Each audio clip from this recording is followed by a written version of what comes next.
Assalamualaikum warahmatullahi wabarakatuh. Kembali lagi di channel saya. Hari ini kita akan membahas mengenai simbiosis makhluk hidup. Tapi sebelumnya, sebaiknya teman-teman sekalian menekan tombol subscribe dan aktifkan loncengnya agar nggak ketinggalan info-info terbaru di channel ini. Baiklah, kita lanjutkan. Dalam suatu ekosistem selalu terjadi hubungan saling ketergantungan antara makhluk hidup dengan makhluk hidup lainnya maupun makhluk hidup dengan lingkungannya.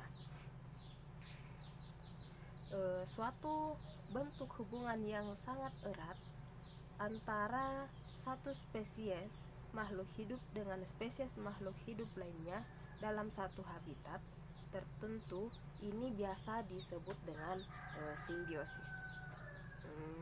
Pada umumnya simbiosis kita kenal menjadi 3 jenis.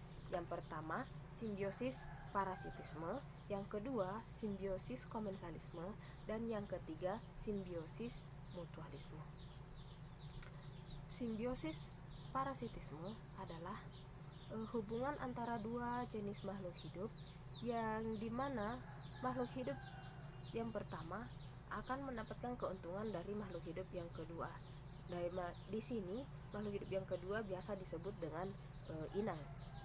Contoh simbiosis parasitisme ini bisa kita temui antara manusia dengan cacing perut.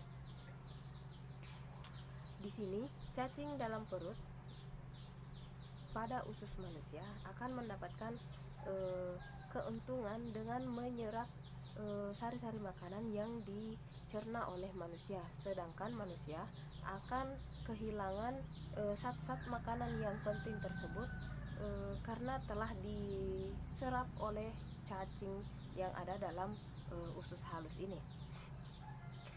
Yang kedua, simbiosis komensalisme.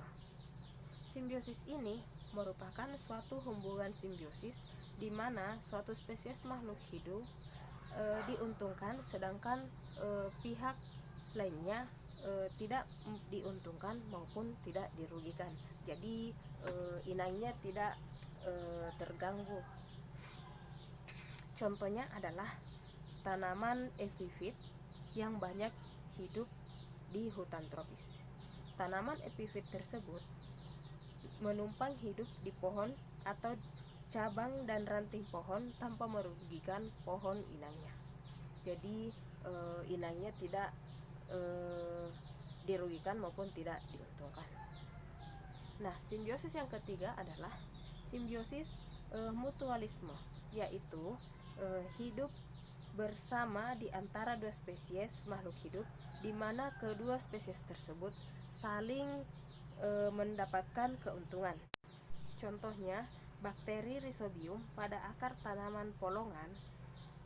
Bakteri Rhizobium ini mendapatkan habitatnya pada akar tanaman, sedangkan tanaman polongan mendapatkan keuntungan berupa nitrogen yang ditambat oleh bakteri tersebut. Tanpa bakteri Rhizobium, maka tumbuhan tersebut tidak dapat mengambil nitrogen dari udara bebas. Nah, demikian penjelasan mengenai simbiosis dan jenis-jenisnya. Baiklah, jika teman-teman sekalian merasa video ini bermanfaat, silahkan klik tombol like-nya, lalu klik tombol share jika akan dibagikan ke media sosial teman-teman sekalian. Assalamualaikum warahmatullahi wabarakatuh.